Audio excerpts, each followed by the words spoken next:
Headlines presented by Shri Guru Ram Rai University, Dehradun, first ICAR accredited university of Uttarakhand. Dehradun में solar power plant का उद्घाटन cabinet मंत्री गणेश जोशी ने किया। उद्घाटन हर महीने लगभग 3000 यूनिट बिजली का होगा उत्पादन। देहरादून कांग्रेस मुख्यालय में वरिष्ठ कांग्रेस नेताओं की बैठक। पंचायत चुनाव को लेकर हुई बैठक। पंचायत चुनाव को लेकर कांग्रेस ने बनाई रणनीति। कांग्रेस नेता रवि पौपैने पर हमला का मामले में 2 आरोपी गिरफ्तार, की तलाश जारी।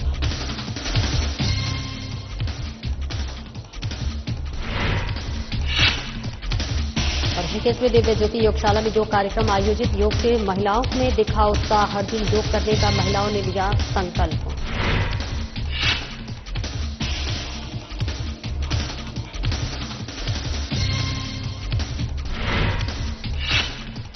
और गोपाल राम ने संभाला नगर आयुक्त ऋषिकेश का चार्ज। निगम कर्मचारियों ने किया भव्य स्वागत। नगर आयुक्त ने शहर के लिए बताई अपनी प्राथमिकता।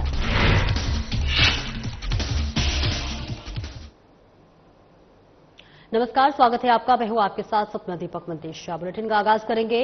देहरादून के गढ़ी कैंट स्थित डाकरा में कैबिनेट मंत्री गणेश जोशी ने विधायक निधि से निर्मित हुए 20 किलोवाट सोलर पावर प्लांट का उद्घाटन किया।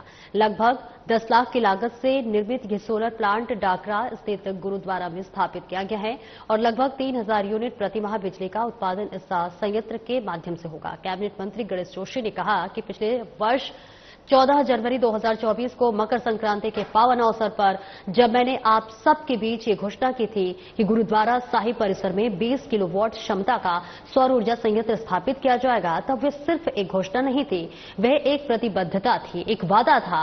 उन्होंने कहा कि करीब 10,10,000 की लागत से 20 किलोवाट क्षमता वाला यह सौर पावर प्लांट अब पूरी तरह से स्थापित हो चुका है।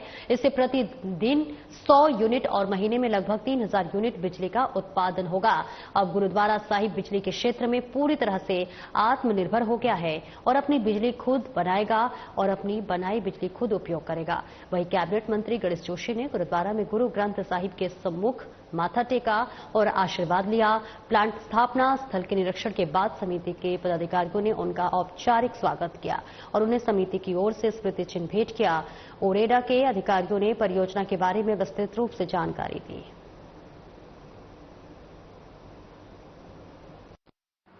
उत्तराखंड की देवभूमि के जागरूक सभी नागरिकों को मेरा प्रणाम, सत श्री अकाल। आज गौरव के क्षण है क्योंकि हमारे मंदिर, हमारे गुरुद्वारे, हमारे श्रद्धा के, हमारे आस्था के केंद्र होते हैं। भगवान के चरणों में आकर, वाहिगुरु के चरणों में आकर हमको शक्ति मिलती है, हमें ताकत मिलती है। और 14 जनवरी 2024 को जब मकर संक्रांति के अवसर पर जब मैं माथा टेकने यहां पर आया था तो मुझे आपका आदेश हुआ था कि यहां पर एक सौर ऊर्जा का प्लांट यहां पर लगाया जाए। तब तक मैंने वायदा किया था कि 20 किलोवाट क्षमता का सौर ऊर्जा संयंत्र यहां पर स्थापित किया जाएगा। और ये सिर्फ एक घोषणा नहीं थी, ये हमारा एक कमिटमेंट था।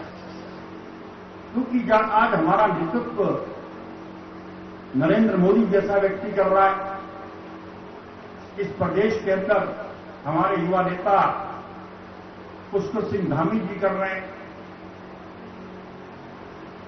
और हमने कहा है जिस चीज का शिलान्यास हम करेंगे उसका लोकार्पण भी हम करेंगे। वाहिगुरु से जो मैंने वायदा किया था, वाहिगुरु के आशीर्वाद से मैं उसको आज पूरा कर पाया हूं। और आज 10,10,000 की लागत से 20 किलोवाट क्षमता वाला ये सौर प्लांट पूरी। कांग्रेसी नेता रवि पपैने पर हमला करने के 2 आरोपियों को काशीपुर की आईटीआई थाना पुलिस ने गिरफ्तार किया है।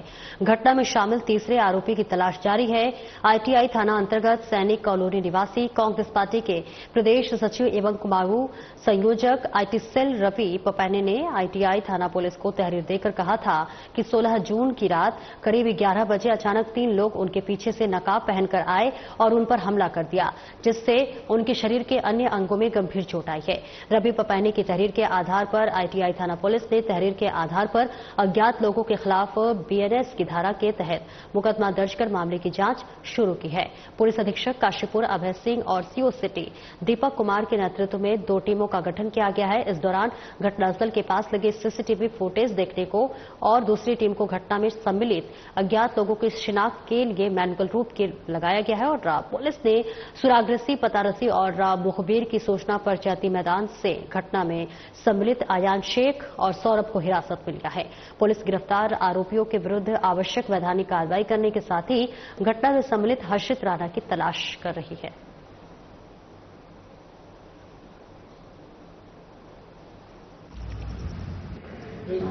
रवि पपैने द्वारा बताया गया था कि 16 जून की रात्रि कृष्णा हॉस्पिटल के पास उनके ऊपर 3 अज्ञात लड़कों ने हमला कर दिया है। इसके सूचना के आधार पर 17 तारीख को थाना आईटीआई में मुकदमा पंजीकृत किया गया। घटना का तुरंत संज्ञान लेते हुए श्रीमान पुलिस अधीक्षक काशीपुर द्वारा तुरंत पुलिस की टीमें गठित की गई। पुलिस की टीमों द्वारा मैनुअल और सीसीटीवी फुटेज दोनों का अवलोकन किया गया और समय समय पर इस घटना के संबंध में पीड़ित द्वारा भी पुलिस को लाभप्रद जानकारी दी गई। पुलिस द्वारा की गई कार्रवाई और पीड़ित द्वारा दी गई जानकारी के आधार पर पुलिस ने द्वारा 3 लड़कों को चिन्हित किया गया, जिनके नाम अयान, सौरभ और हर्षित हैं। इनमें से 2 लड़कों अयान और सौरभ को कल पुलिस ने चैती मैदान से हिरासत में लिया गया। इनमें जो लड़का है अयान, ये काफी नोटोरियस किस्म का लड़का है और यही इनका गैंग लीडर भी है। इसके ऊपर 12 मुकदमे पूर्व में पहले भी पंजीकृत हैं, जो मारपीट और लूट से संबंधित है। इससे जब गहनता से पूछताछ की गई तो इसके द्वारा बताया गया कि कुछ माह पूर्व इसका एक लड़के से विवाद हुआ था, जिसकी तरफदारी रवि पपैने करता था और तभी से ये उसको सबक सिखाना चाहता था। है पर हमला कर दिया। इनसे जब वीडियो के बारे में पूछताछ की गई तो इनके द्वारा बताया गया कि वीडियो हमारे द्वारा नहीं बनाया गया है, ये किसके द्वारा बनाई गई और कैसे वायरल हुई, इसकी इनको कोई जानकारी नहीं। ऋषिकेश में दिव्य ज्योति योगशाला ने योग दिवस पर कार्यक्रम का आयोजन किया। यह कार्यक्रम ऋषिकेश के पब्लिक स्कूल में हुआ, जिसमें क्षेत्र की तमाम महिलाओं ने हिस्सा लिया। कार्यक्रम में महिला योगाचार्य ने योग के महत्व के बारे में महिलाओं को जानकारी दी और कई प्रकार के योगासन सिखाकर उनको जीवन में निरोगी बनने के गुर सिखाए। योगशाला की संचालिका रितु रतूड़ी और शिवानी शर्मा ने बताया कि योग के आसन सीखकर महिलाओं में उत्साह देखने को मिला है और इसके साथ ही योग के माध्यम से अपने जीवन जीने की शैली को आसान बनाया जा सकता है। इस प्रकार की जानकारी कार्यक्रम में योगाचार्य के द्वारा दी गई है। महिलाओं ने संकल्प लिया है कि वह प्रतिदिन अपने व्यस्त जीवन से थोड़ा समय योग के लिए निकालेंगी और अपने शरीर को निरोगी बनाएंगी। योग करने से मानसिक संतुलन और तनाव भी कम होता है, इसलिए योग को लोगों को अपने जीवन में प्रतिदिन उतारने की जरूरत है।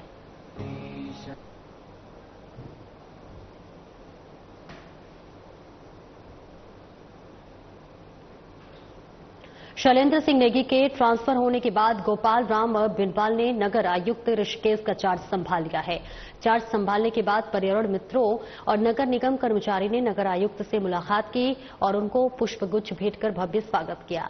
स्वागत होने पर नगर आयुक्त काफी खुश आए और गदगद नजर आए। इस दौरान नगर आयुक्त ने शहर के लिए अपनी प्राथमिकताओं को गिनाया। नगर आयुक्त ने बताया कि शहर की साफ सफाई व्यवस्था को और ज्यादा बेहतर करना, इसके अलावा बरसात के दिनों में लोगों को जलभराव की समस्या से निजात दिलाना उनकी पहली प्राथमिकता में शामिल है।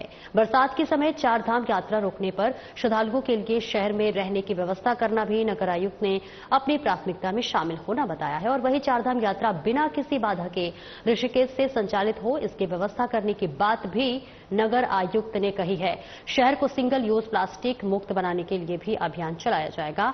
नगर निगम की आमदनी बढ़ाने के लिए भी कई अहम कदम उठाए जाएंगे। जनता की समस्याओं का भी समाधान प्राथमिकता से करने का दावा नगर आयुक्त ने किया है।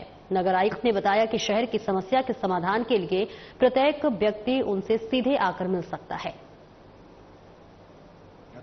नगर निगम ऋषिकेश में जो अभी वर्तमान में एक तो यात्रा चल रही है, यात्रा सकुशल संचालित हो, किसी प्रकार का व्यवधान ना हो, ये प्राथमिकता रहेगी। इसके साथ साथ आगामी वर्षा ऋतु शुरू हो रही है, बरसात का सीजन है, तो इसको देखते हुए भी शहर में जो जल भराव है, जो आम पब्लिक को किसी भी प्रकार की जो समस्या है, उसमें कोशिश की जाएगी कि व्यक्ति को, आम जनता को कोई समस्या ना हो। और इसके अतिरिक्त जो चारधाम यात्रा के दौरान बारिश की वजह से जो यात्री परेशान होते हैं या ऊपर यात्रा रुक जाती है, यहाँ पे उनको रुकाना होता है, तो विशेष करके इस पर फोकस किया जाएगा। तीसरा, चूंकि ये धार्मिक नगरी है, यहाँ पर साफ सफाई बहुत अच्छी होनी चाहिए। ये मेरी प्राथमिकता होगी कि यहाँ पर साफ सफाई बहुत अच्छी हो, इसके लिए हम पूरा प्रयास करेंगे। और जो प्लास्टिक का प्रयोग है, पन्नी का प्रयोग है, इस पर भी हम कोशिश करेंगे। और इसके अतिरिक्त जो भवन टैक्स, हमारा जो कर संग्रह का है, जो हमारा राजस्व का है, उसको बढ़ाने का प्रयास किया जाएगा। और आम जनता से रिलेटेड जो भी चीजें हों, उसमें प्राथमिकता से सारी चीजों का निस्तारण करने का प्रयास रहेगा। और सारिम हत्याकांड मामले में फरार चल रहे 2 आरोपियों के घर और संभावित स्थानों पर रामनगर पुलिस टीम ने दबिश दी, जिसके बाद पुलिस ने नियमानुसार गवाहों के समक्ष उद्घोषणा आदेशिका चस्पा किए। कोतवाल अरुण कुमार सैनी ने बताया कि मृतक के पिता की तहरीर पर हत्या समेत विभिन्न धाराओं में मुकदमा दर्ज किया गया था और हत्या के मामले में इससे पहले मुख्य आरोपी सिकंदर समेत 6 आरोपियों को गिरफ्तार कर जेल भेज दिया गया था, जबकि एक आरोपी को चोर पानी से गिरफ्तार किया गया है। वहीं अन्य आरोपी पुलिस की गिरफ्त से दूर है। घाटी के रहने वाले अरमान और मोहतसीम के नाम प्रकाश में आए हैं। मामले में फरार चल रहे दोनों आरोपियों के घर और संभावित स्थानों पर पुलिस ने उद्घोषणा आदेशिका चस्पा कर दिए हैं।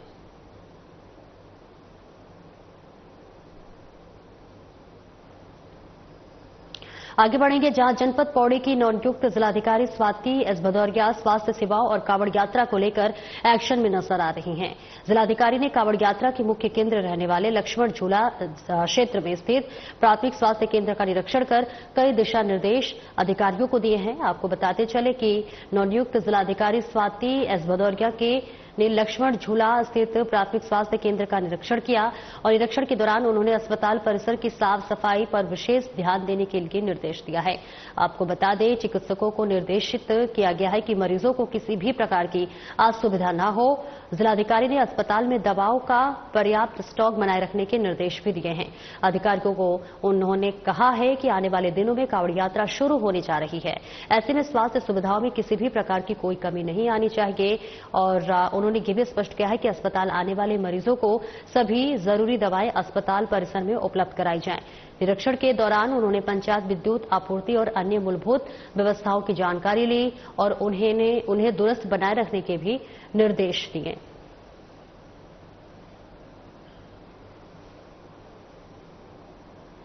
तो देखिए, तस्वीरें आपको दिखा रहे हैं जहां पर जनपद पौड़ी की नवनियुक्त जिलाधिकारी स्वाति एस भदौरिया अब एक्शन मोड में नजर आ रही हैं। स्वास्थ्य सेवाओं की बात कर ले या कावड़ यात्रा को लेकर, वो एक्शन मोड में नजर आ रही है, जहां पर जिलाधिकारी ने कावड़ यात्रा के मुख्य केंद्र रहने वाले लक्ष्मण झूला क्षेत्र में स्थित प्राथमिक स्वास्थ्य केंद्रों का निरीक्षण किया, कई दिशा निर्देश अधिकारियों को दिए हैं। इसी के साथ आपको बता दें, नवनियुक्त जिलाधिकारी स्वाति एस भदौरिया ने लक्ष्मण झूला स्थित प्राथमिक स्वास्थ्य केंद्र का भी निरीक्षण किया और निरीक्षण के दौरान उन्होंने अस्पताल परिसर की साफ सफाई पर विशेष ध्यान देते हुए नजर आई। तो देखिए, कावड़ यात्रा भी शुरू होने वाला है। इसके लिए लगातार अब नवनियुक्त डीएम का जो फोकस है वो तमाम मरीजों पर भी रहने वाली है। जो इनका कहना है कि जितने भी मरीज हैं उनकी जो दवाई है अस्पताल परिसर से उपलब्ध कराई जाए। निरीक्षण के दौरान उन्होंने पेयजल, विद्युत आपूर्ति, अन्य मूलभूत व्यवस्थाओं की जानकारी ली है और उन्हें दुरुस्त बनाए रखने के भी दिशा निर्देश देते हुए नजर आई हैं। तो उनका कहना है कि मुख्य केंद्र रहने वाले लक्ष्मण झूला केंद्र में भी स्थित प्राथमिक स्वास्थ्य केंद्र का निरीक्षण कर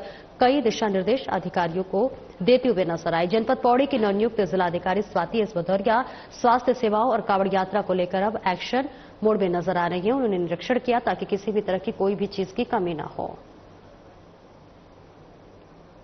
आगे बढ़ेंगे, जहां गहराई में नहाने और लापरवाह वाहन चालकों पर थाना पुलिस ने सख्त कार्रवाई की है। जहां पुलिस अधीक्षक रेखा यादव के निर्देशन में थाना थल पुलिस ने क्षेत्र में नदियों में गहराई में नहाने वाले, सड़क पर लापरवाही और खतरनाक तरीके से वाहन चलाने वाले व्यक्तियों के खिलाफ सघन चेकिंग अभियान चलाया है।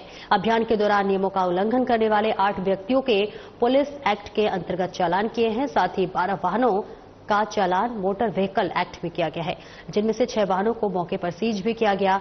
अभियान का उद्देश्य क्षेत्र में जन सुरक्षा और कानून व्यवस्था को सुनिश्चित करना है। इसी के साथ थानाध्यक्ष थल शंकर सिंह रावत ने बताया है कि नदी या अन्य जल स्रोतों में गहराई में जाकर नहाना जानलेवा हो सकता है और इसी प्रकार लापरवाही और तेज गति से वाहन चलाना स्वयं और दूसरों के जीवन के लिए गंभीर खतरा है। थानाध्यक्ष ने आमजन से अपील की है कि सुरक्षा नियमों का पालन करें, जिम्मेदार नागरिक बने और दूसरे की सुरक्षा में सहयोग करें। कहा कि नियमों का उल्लंघन करने वालों पर कड़ी कार्रवाई जारी रहेगी। आमजन की सुरक्षा हमारी प्राथमिकता है।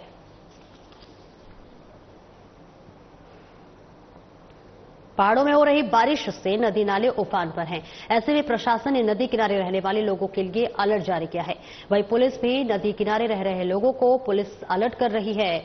बद्रीनाथ धाम में अलकनंदा नदी का जलस्तर तेजी से बढ़ रहा है, जिसको लेकर चमोली पुलिस अनाउंसमेंट कर लोगों को नदी के किनारे न जाने की हिदायत दे रही है। पुलिस ने श्रद्धालुओं से अपील की है कि नदी के समीप जाने से बचे और सावधानी बरतें।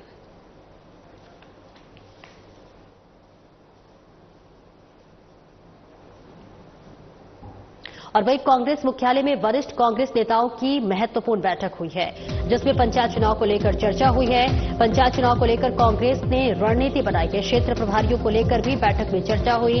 कांग्रेस प्रदेश अध्यक्ष करण बाहरा, नेता प्रतिपक्ष यशपाल आर्य, पूर्व सीएम हरीश रावत और पूर्व प्रदेश अध्यक्ष गणेश गोदयाल इस चर्चा में मौजूद रहे। इसके अलावा आपको बता दें कि पंचायत राज की संवैधानिक अवधारणा को कर दिया गया है समाप्त। यशपाल आर्य ने कहा, पंचायत राज अधिनियम को कर दिया गया है खत्म। बीजेपी का चेहरा साफ दिखाई देता है कि न इन्हें संविधान पर विश्वास है और न ही न्यायपालिका पर। बीजेपी सरकार 2 चरणों में करवा रही है पंचायत चुनाव। हरीश रावत ने कहा, आरक्षण के रोस्टर को शून्य घोषित करके नए सिरे से बनाने की बात कर रही है। रोस्टर के लाभ से कई क्षेत्र रह जाएंगे वंचित। 2 चरणों में चुनाव कराने को लेकर सरकार की मंशा पर भी सवाल उठाए। ऐसे में 2 चरणों में चुनाव कराने की निंदा की गई है। 1 चरण में होना चाहिए पंचायत चुनाव। महाराष्ट्र चुनाव पैटर्न की तर्ज पर 2 चरणों में किया जा रहा चुनाव। केवल 12 जिलों में एक साथ चुनाव कराने की जगह 2 भागों में कराए जा रहे मतदान, करण बाहरा ने कहा। और इसी के साथ सरकार बेईमानी करने पर उतारू है। आरक्षण की सभी ने घोर निंदा की है। उच्च न्यायालय से 24 जून को आने वाले निर्णय का कांग्रेस को है इंतजार। देखिए, एक तो तैयारियों को लेकर था, कहाँ क्या हालात हैं उस पर भी चर्चा हुई और जो आरक्षण इन्होंने किया उसकी घोर निंदा सभी लोगों ने की है और हम 24 तारीख का इंतजार कर रहे हैं कि किस तरीके का निर्णय आता है। उसके अलावा 2 चरणों में जो इन्होंने चुनाव किया है और इन 2 चरणों में चुनाव में भी अगर आप उसको गौर से देखें तो बिल्कुल ऐसा लगता है कि महाराष्ट्र के पैटर्न में जिस तरीके से इन्होंने किया उसको करने की तैयारी है। कुछ लोगों की पहले ही ड्यूटीज लग चुके हैं क्योंकि एक बड़ा फासला रखा गया है प्रपत्र देने का, उसके बाद नॉमिनेशन चेक होने का तो 2 तारीख तक सब कुछ हो जाएगा, लेकिन वोटिंग जो है 10 और 15 तारीख को है। और ये जो गैप किया गया कि केवल 12 जिलों में एक साथ चुनाव नहीं कराना, ये अपने आप में साबित करता है कि कोई बहुत बड़ी तैयारी बीजेपी कर रही है। पंचायती राज एक्ट में भी जिस तरीके से आरक्षण की व्यवस्था थी रोस्टर की, वो इन्होंने नहीं किया है और उसका नतीजा ये हुआ है कि जो हमारे SC ST के लोग हैं या महिला आरक्षण है या OBC का आरक्षण है वो बहुत भारी उसमें जो है प्रभावित हुआ है और SC के आरक्षण को प्रभावित करने की ताकत सरकार में नहीं है। कानून विरुद्ध काम हुआ है और निश्चित ही धामी की सरकार बुरी तरीके से बेईमानी करने पर उतारू। हम पंचायती चुनावों का उत्सुकता से प्रतीक्षा कर रहे थे, मगर जिस प्रकार से इन्होंने आरक्षण के रोस्टर को गड़बड़ाया है, उसको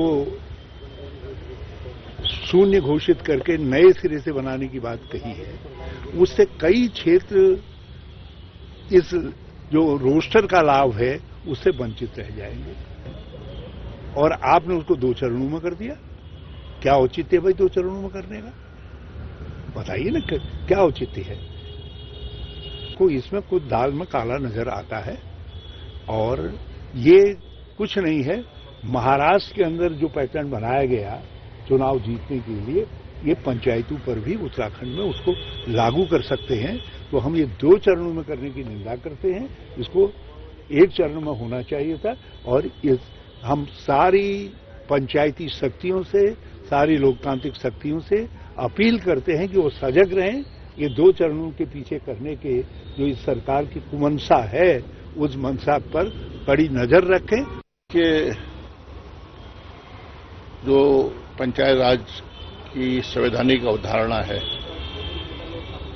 उसको पूर्णतः समाप्त कर दिया गया है, नष्ट कर दिया गया है। पंचायत राज अधिनियम को खत्म कर दिया गया है। आरक्षण, पंचायत अधिनियम में जो आरक्षण की व्यवस्था है उसको समाप्त कर दिया गया है। और कई पंचायतों से जुड़े हुए प्रतिनिधि माननीय उच्च न्यायालय में इन विसंगतियों को लेकर याचिका दायर करते हैं और सुनवाई होती है। और उत्तराखंड सरकार के महाधिवक्ता न्यायपालिका में, कोर्ट में कहते हैं कि हम जो विसंगतियां हैं, इनका जवाब, इनका उत्तर हम 3 दिन में सरकार की ओर से देंगे। और उसके बाद तत्काल बाद अधिसूचना जारी हो जाती है, चुनाव की अधिसूचना जारी हो जाती है। तो निश्चित रूप से भारतीय जनता पार्टी का जो चेहरा है वो साफ दिखाई देता है कि न इन्हें संविधान पर विश्वास है, न न्यायपालिका पर विश्वास है, और जिस बेखौफ होकर। और इस खबर पर ज्यादा जानकारी के लिए उत्तराखंड से हमारे ब्यूरो चीफ कमल शर्मा हमारे साथ जुड़ रहे। कमल, देखिए, आज कांग्रेस ने महत्वपूर्ण बैठक की है पंचायत चुनाव को लेकर। क्या कुछ रणनीति बनाई गई है और किन मुद्दों पर चर्चा हुई है? हाँ, सपना कहें तो दिन में पहले भारतीय जनता पार्टी ने बैठक करी थी, प्रदेश प्रभारियों की उनसे वर्चुअल बैठक हुई थी, महेंद्र भट्ट उसमें उपस्थित नहीं थे। उन्होंने भी दावा किया कि अब भारतीय जनता पार्टी निकायों की तरह पूरी तरह से परचम लहराएगी। तो आज कांग्रेस के भी यहाँ सीनियर लीडर बैठे, यशपाल आर्य, हरीश रावत थे, गणेश गोटियाल थे, करण मेहरा थे, सभी लोग यहाँ पर थे और पूरी चर्चा यहाँ पर उन्होंने की है। और साथ ही उन्होंने आरोप लगाया भारतीय जनता पार्टी पे कि भारतीय जनता पार्टी किसी संविधान का पालन नहीं करती है, जो आरक्षण किया गया वो बिल्कुल ठीक नहीं है। कई तरह के उन्होंने आरोप लगाए हैं। सिर्फ भारतीय जनता पार्टी संविधान बचाने का नहीं, संविधान तोड़ने का काम करती है। और उन्होंने कहा कि भी मामला कोर्ट में था, उसका इंतजार करना चाहिए था, क्यों इतनी जल्दबाजी की गई है।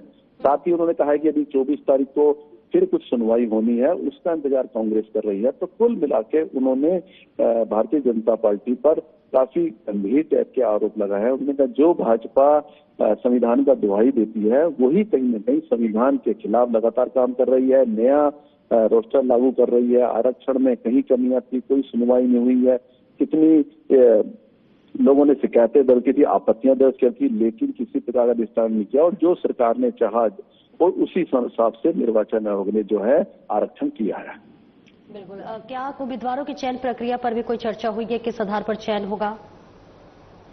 हाँ, सपना बिल्कुल कहें तो अभी बिल्कुल अब कांग्रेस भी जब ऐलान हो गया है, घोषणा हो गई है, तो उसका भी यही कहना है। क्योंकि आप अगर कहें तो इसका बहुत अच्छा आगे जो अब 27 में जो चुनाव है और कहें तो 26 से उसकी तैयारियां शुरू हो जाएंगी। ये एक सेमीफाइनल के रूप में अब आप पंचायत चुनाव की बात करें तो कांग्रेस भी बहुत दमखम के साथ चुनाव लड़ने को तैयार है। जिस हिसाब से आज उन्होंने बहुत बड़ी सभी वरिष्ठ लोगों ने मीटिंग करी है, उनका भी यही कहना है कि अब कांग्रेस भी ऐसे प्रत्याशियों को चुन रही है, ऐसे प्रत्याशियों पहले तैयार करेगी, जीतने को तैयार होगा। और भारतीय जनता पार्टी जो 27 में जो चुनाव होगा वहां कहीं ना कहीं अब जो उसका सपना है कि हम हैट्रिक करेंगे, कुछ नहीं होगा, जनता परेशान है, कई चीजें आसान है। और उनका यही कहना है कि अब पंचायत चुनाव में भी अब कांग्रेस बहुत अच्छे मार्जिन से अपने जीत दर्ज करेगी। बिल्कुल। क्या घोषणा पत्र को लेकर भी कोई चर्चा हुई है? अभी तो इसकी अभी फॉर्मल पहली बैठक थी, उसमें चर्चा की गई। उसमें जो आरक्षण की चीजें थी, जो संविधान की कई चीजें थी और उस पे जो चीजें थी उस पे जोर देकर चर्चा की गई, विचार भी किया गया। क्योंकि मैंने कहा सारे सीनियर लीडर से पहली बैठक थी, क्योंकि इनका यही कहना था कि जो अभी मामला न्यायालय में चल रहा था, अभी इतनी जल्दी इनको नहीं करनी चाहिए घोषणा, पर अब जब कर दी है देखते हैं आगे क्या होता है। तो कुल मिला के उन्होंने कई सवाल सरकार पर लेकर खड़े किए हैं। बिल्कुल, देखिए जिस तरह से कांग्रेस की अगर बात कर ले तो राहुल गांधी जिस तरह से आप संगठन को मजबूत करने के लिए जोर दे रहे हैं, ऐसे में सवाल ये बनता है क्योंकि देखिए कई बार कांग्रेस में आपसी मतभेद देखने को मिलता है। जब भी चुनाव नजदीक आता है आपसी मतभेद तमाम नेताओं के बीच में होता है, तो क्या इस बैठक में ऐसी कोई तस्वीर सामने आई हो? हाँ, ये चीजें तो कांग्रेस की बहुत बड़ी कमजोरी भी है, क्योंकि जहां मतभेद होता है, जहां चाहे पार्टियां हो, अगर आपस में तालमेल होकर चुनाव नहीं लड़ा जाएगा तो उसकी कहीं ना कहीं जो नुकसान होता है वो पार्टी को होता है। जब हम देख रहे हैं निकाय चुनाव में कई बार आरोप प्रत्यारोप टिकट को लेकर लगे, सीनियर लीडरों पर भी लगे और उसका कहीं जगह नुकसान भी देखने को मिला कांग्रेस को। वही अगर कांग्रेस एकजुट होकर लड़ेगी तभी भारतीय जनता पार्टी का मुकाबला कर पाएगी। अगर कहीं फिर वही स्थिति रहेगी, कहीं गुटबाजी दिखाई देगी, कहीं रोष उत्पन्न हुआ, तो इसका कहीं ना कहीं खामियाजा फिर कहीं ना कहीं कांग्रेस को इस बार भुगतना पड़ेगा। बिल्कुल, बहुत बहुत शुक्रिया कमल इस महत्वपूर्ण जानकारी के लिए। फिलहाल मेरे साथ इस बुलेटिन में इतना ही। नमस्कार।